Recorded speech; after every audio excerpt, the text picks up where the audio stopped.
Hello, আসসালামু আলাইকুম। সবাই কেমন আছেন? আলহামদুলিল্লাহ আমি খুব ভালো আছি। আপনাদের সাথে চলে আসলাম আমি ঝুমুরকে আমার পেজের পক্ষ থেকে।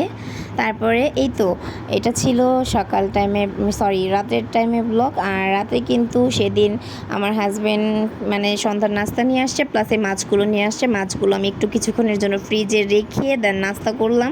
তারপর ফ্রিজে থেকে মাছগুলো বের করলাম। ভেবেছিলাম যে হয়তোবা সন্ধ্যার সময় যেহেতু মাছগুলো এনেছে, সন্ধ্যার টাইমে বেশিরভাগ দেখা যায় মানুষ দেখা যায় ওনাকে মুনি এর আগেও মাছ নিয়ে আসছে সন্ধ্যার সময় দেখা যায় নরম মাছ দিয়ে দিয়েছিল, বুঝতে পারিনি ব্যাপারটা। তো আমি ভয়ে ভয়ে ছিলাম মাছগুলো কি নরম বের হবে কি না।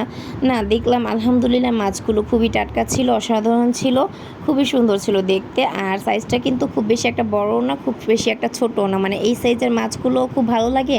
আর বড় মাছের স্বাদ তো বড় মাছই আলাদা থাকে। যাই হোক, তারপরে এই মাছগুলো যেহেতু সন্ধ্যার টাইমে নিয়ে আসছে উনি কাটিয়ে নিয়ে আসতে পারেনি। আর আমি কিন্তু শুধুমাত্র ইলিশ মাছটা, চিংড়ি মাছটা আর ছোট ছোট দু চারটা মাছ রয়েছে যেগুলো কাটতে পারি। তো আমার হাজব্যান্ড দেখা যায় এই মাছগুলো এভাবেই নিয়ে এসেছে। আর আনার পরে সন্ধ্যার নাস্তা করে চা খেয়ে দেন আমি বসে গেছি মাছগুলো কাটার জন্য। আর মাছগুলো কেটেছি, মাছগুলো কিন্তু প্রায় এক একটা 5 থেকে 6 পিসের মতো হয়েছিল।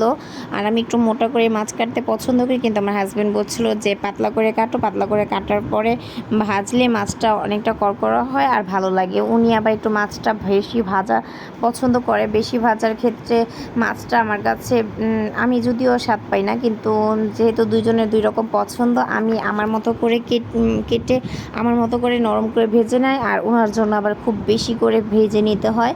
তো যাই হোক, ওনার জন্য আর আমার জন্য উনি এসেই আবদার করেছিলেন যে আমাকে মাছ কেটে আজকে রাতে সন্ধ্যার পরেই মাছটা দিয়ে রাত্রেবেলা খাবার দিবা। তো যাই হোক, যা বলার ছিল বললো আর কি। আর এইখানটাতে আমি কড়াইটার ভিতরে অন্য কাজ করেছিলাম, তো যার কারণে ওটা একটু লেগেছিলো। তো ভেবেছিলাম উঠে যাবে, দেন তেল দিয়ে দেখলাম না, সেটা উঠে নেয়, মাছগুলো একটু নিচে দিয়ে লেগে যাচ্ছিলো। যাই হোক, মাছগুলো ভেজে নিয়েছিলাম আর লেজ দিয়ে একটু ভর্তা করেছিলাম, সেগুলো আর ভিডিও করা হয়নি। মাছগুলো একটু বেশি করে ভাজতে হয়েছিল যেহেতু নিচেতে লেগে যাচ্ছিলো। আর উনি তো বেশি ভাজা মাছই পছন্দ করেন আপনাদের ভাইয়া।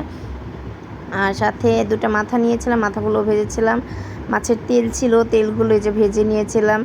এগুলো করে দেন একটা দেখতেই পেয়েছেন পোয়া মাছ এনেছিল, সেই পোয়া মাছগুলো আমি কেটে এই ফাঁক দিয়ে একটু ধুয়ে নিচ্ছিলাম।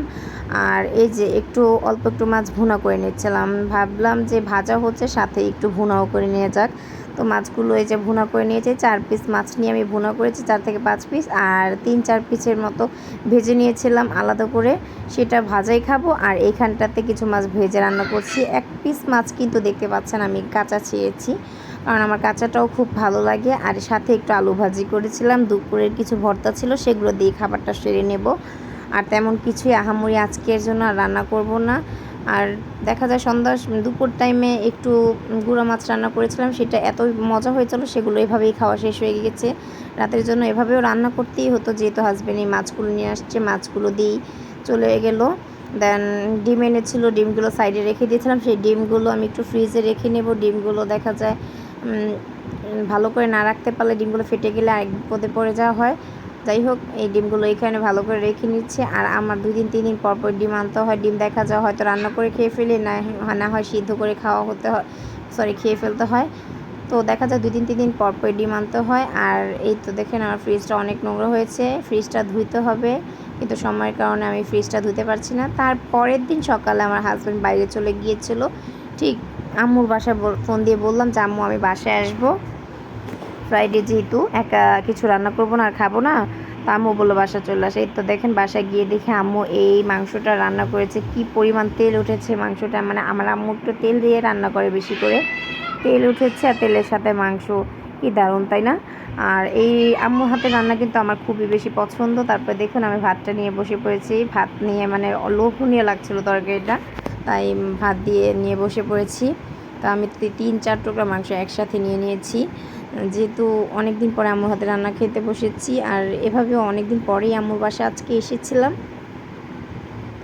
দেন এই তো আলুগুলো নিচ্ছিলাম, আলুগুলো খুব ভালো লাগে, আম্মু বড় বড় করে আলু কেটে নেয়। আলুগুলো মাংসর সাথে দেখা যায় গরুর মাংস, যেহেতু আলুগুলো খুব সুন্দরভাবে গলে যায়। তারপরে এই তো আজকে এটা ছিল আমার শুক্রবার দিন খাওয়া দাওয়া করে তারপরে বিকেলবেলা একটু রেস্ট নিয়েছিলাম। আর বাকিগুলো পরের ব্লগে আপনাদের সাথে শেয়ার করবো। ভালো থাকবেন, আল্লাহ হাফিজ।